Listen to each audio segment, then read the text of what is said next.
Hey, Kevin here, top 100 financial advisor and best-selling author, and we are here to talk about the stock market.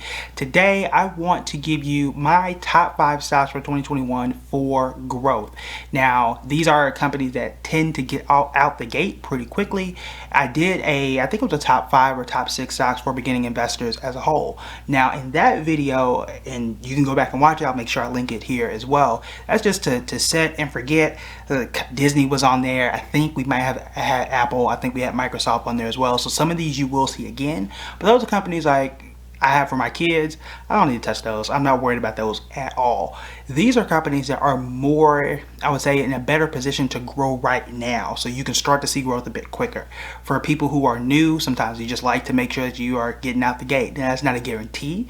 The stock market is going to be the stock market. Sometimes what you think was going to happen was not going to happen. But these do have solid growth for this year specifically, but also they have a good story and a reason for them to continue growing. And I'll explain that as we go through the list. So let's go ahead and start. I got 5. I also got some alternates so that if you don't want to go with the first one on the list, you can at least look at a comparison. And also, I gave you guys I think it was my 3-step process for research. So I'll share that with you as well. I'll make sure that I put that link somewhere, or you can just search in the channel. I think we did that video about a month ago. All right, so again, these are the top 5 for growth. So if you're looking to make money now, I think these are the top 5 places you want to look for.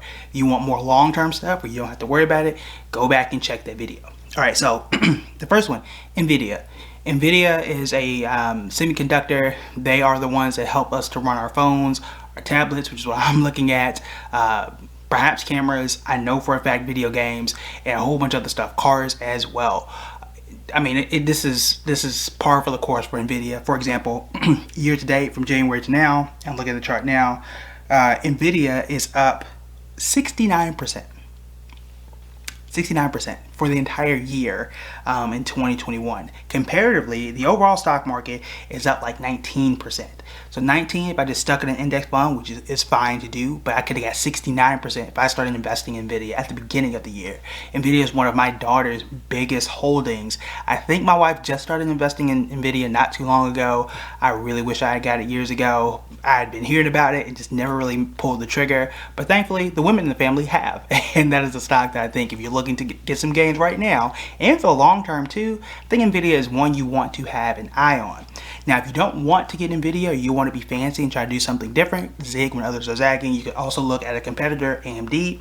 AMD is, these are color coded, AMD is up about 18%, so not nearly as strong as NVIDIA, but it does, if you start to look, a year, 2 years, 3 years, it tends to fare pretty well. A lot of people are looking at AMD as a cheaper version and a version that has more value. Some people would say NVIDIA is overvalued, it depends on how you want to look at it, but you can also look at AMD as well as another technology play that is in the same space, and when NVIDIA does well, AMD tends to do well, so that's one that you want to look at. So that's number 1. Number 2 on the list, and let me bring up my list and the chart. I should actually have these.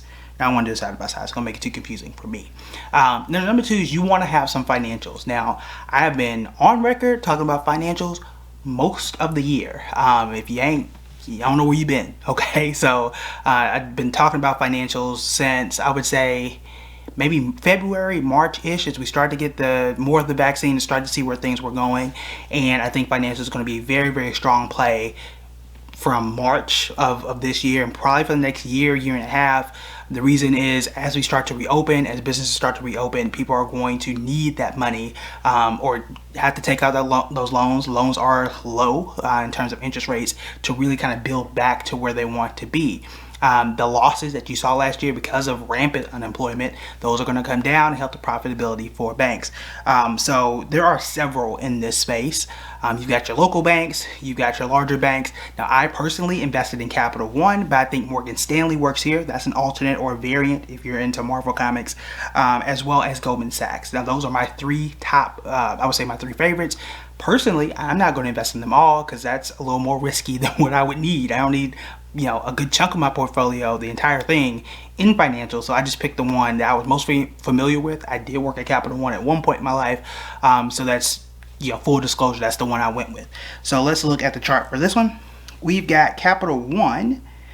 Capital One is up 75% for the year. 75%. When I started investing in it in tomorrow, today is Thursday. I don't know when y'all are going to be watching this, but come Friday, I'm going to put money right back into Capital One like I always do, as well as all of my stocks every single week because I DCA. I don't think you have to sit here and wait for the right time or the right price. If it's a growth stock, this is the time. Right now is always the time, because the way that we see growth stocks is it is always, not always, but it is usually going to get more expensive the longer that you wait. So it might not come back down. That's not a guarantee. That's how growth stocks work, right? So for example, if I waited in January and said, no, I don't want to get Nvidia is 69% higher than what it was in January. So waiting doesn't really help me. So when we talk about these growth stocks, you usually want to hop on it early, hop on it as soon as you can and ride the wave, hopefully that it continues to go up. So we've got Capital One up 75% for the year. We've got Morgan Stanley up 51% on the year. And then I don't think I have Goldman Sachs on here. Let me just add Goldman Sachs real quick, just to see where they are and give you some context there. And Goldman Sachs is up 56% for the year. So 50% and above is really good. Capital One, which was my choice back in June, is up 75%. They all good, right? So remember, the overall stock market is only at about 18 to 19%, again, depending on the day that you're looking at it. So the financial space is a place that you want to be. We called this earlier in the year. We started to see a lot of institutional money pour into these financial stocks. JP Morgan was one of those. Wells Fargo, which I have beef with, was also one of those companies, and they're all up pretty significantly. You guys know what I picked, but do your research, decide which one works best for you. So that's number 3. So I just put financials. So you got Nvidia, you can substitute and say AMD. You got financials. I personally have Capital One. You can choose a JP Morgan, Goldman Sachs, Morgan Stanley, whatever suits you best. You can also throw Bank of America in there if you want.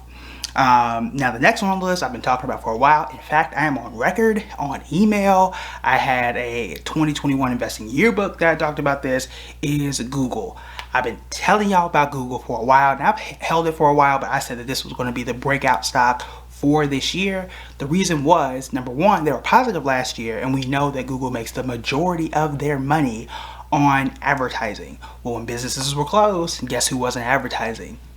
Right, so Google was still able to do quite well in terms of returns for investors, and as people are coming back to work, as businesses are opening up again, they have to advertise on YouTube, on Google Maps, I already said on YouTube. You also got YouTube TV, you've got the Google Home. Like it's getting real nice for Google right now.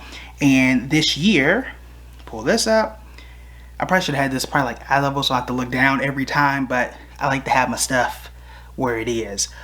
So we've got Google at 63% on the year. 63% this year, which is actually the third highest stock on the list. The first one was Capital One, second was Nvidia, and then you got Google right there in that 60% range. I have been telling y'all all year about Google and what I thought Google was going to do, and so far, the year's not over, but so far we are correct. Google's one of those longer term stocks. I think you pour your money in, you don't have to worry about it. It's in my long-term portfolio. I wish I had invested in it 10 or 15 years ago. Didn't do that, but I did start investing in it on public and in other places for at least 3 years, at least. So fractional shares made this a lot more accessible for most people, because I think the shares are quite high. So $2,000 a share and more right now. So with fractional shares, you can get in where you fit in. I don't put that much in it, it's $10, $15, $20, $100 when I can do it, and put it in Friday, and I just keep building. So it's a stock that you should certainly consider for both now and in the future. Last one, this is the OG. This is probably the one that I think fits for almost everybody all the time. That is Microsoft. Microsoft is the originator. Microsoft, you can see right here, clearly, like, their products are quite good. They had a new CEO, I think back in 2014, and he's really done a masterful job, as well as rolling out new products and new things for the company. I talked a little bit about some of their government contracts that they've won that have been quite large for the Department of Defense. I think the U.S. Army as well. They ain't gone nowhere, right? They're one of the biggest companies that face the least regulatory threat. So we've talked about Google, we've talked about Amazon, we've talked about Facebook being, you know, threat of being broken up and about lawsuits and antitrust and all that kind of stuff. Microsoft done did that already, and that's the one company you don't hear about, right? We talk about these social media companies and what we should do about them. We talk about Amazon and all the power they have and how they should be broken up. You don't hear that about Microsoft no more. And Microsoft is doing quite well too. They are up about 35% on the year. Now, no, it is not the 50 or 60% growth you get in other companies. That's fine. 35% is still extremely good in almost any market. So it's something that you still should consider. I would put this in that like set it and forget it. I really shouldn't have to worry about a Microsoft. It's still going to grow for you for obvious reasons, but these are my top 5 companies that I think are going to help you to hop out the gate and really start to get those easy gains. Now, these are not the only stocks in the world that are great for beginners and great for growth. There are tons and tons of stocks out there. Somebody's going to yell some meme stock. I don't care. These are the ones that I can know, I can trust, I can research. I don't have to, you know, wake up and make sure that I hop out of these stocks immediately. I don't have to do that with these companies.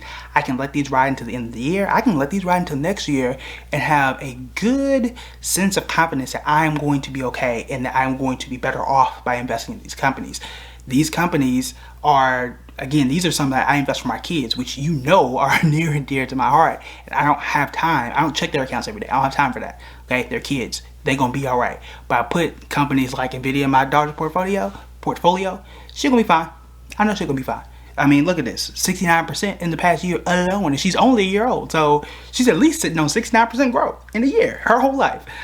So it's a great time for her to be investing. But these are companies, again, if you're new, if you're looking for growth, you want to say, I want to, know as much as I can that when I turn around 6 months from now, if I turn around a year from now, maybe 2 years from now, I'm going to be okay. These are the companies I would look at. If you're looking for companies where I know I'm not going to go broke, please check the other list. You have some of these companies on there. You have some that are a little more conservative, like a Disney. So that is it. Those are my 5. I will recap real quick for you. All right, so the first one, Nvidia, you can sub this out for AMD if you choose. You got your financials. You can sub any of these out and really rotate a ton of names here. I've got Capital One, or you can do Morgan Stanley, or you can go do Goldman Sachs, or any of those regional banks, or even those larger banks. You make your choice there, do your research. I'll make sure that you guys get that research video. Then you've got Google, and then you've got Microsoft. Is that 5? That's only 4. Well, I gave you some variance. So that's technically, let's see, 2, 5, 6, 7. So technically that's 7, but I only have 4. So maybe I'll rename this video. I think I said top 5. I'll give you my top 4 with the variance, and you can make a decision for that. I'm not editing that. It's gonna be what it is. This is real, okay? So those are the top 4 stocks with some variance. So technically you have 7 to play around with, but let me know which ones do you currently hold, which ones are you more interested in looking into. Again, make sure you check out the original video for stocks for new investors, as well as the video on how to research and my easy, quick 3-step research process. All right, so before we close out, let me put this down. Before we close out, I want to say thank you to everyone who submitted. First off, thanks to all the subscribers. You need to be subscribing as well. We're just a bit over 1,000, which is great because we really started getting serious about YouTube very recently. You can check the videos like 2 or 3 months ago, and it was not this nice. We didn't have this background, which this is just the house, right? We did not have this nice camera. We did not have this nice ring light. It was rough, okay?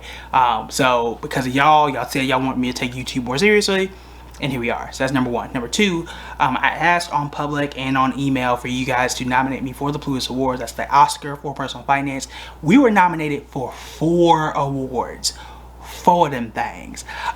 So I'm really excited. I think we find out the winners at the end of September. So I'm anxiously waiting, and hopefully we can pull 1 or 2 or 3 or more home for you guys. So again, thank you so much. Would not be here if it had not been for y'all. I know it was best new personal finance book, best retirement content, best content for underserved communities, and then best investing content. So all of those are great fits. I think there's a People's Choice Award that we might shoot for it too. So stay tuned to the email. I'll make sure that's in the link as well. So thank you. This is my second year being nominated. I've been doing this for 11 years and not been nominated until last year because of y'all. So I appreciate y'all. Hopefully we can put one of these home. And that is it. That's all the announcements and stuff for today. I will see y'all tomorrow on Friday. Y'all know I'm gonna be on Public investing as usual, and then we'll come out with some great content as well. All right, that's it for me. Talk to you guys later. Bye.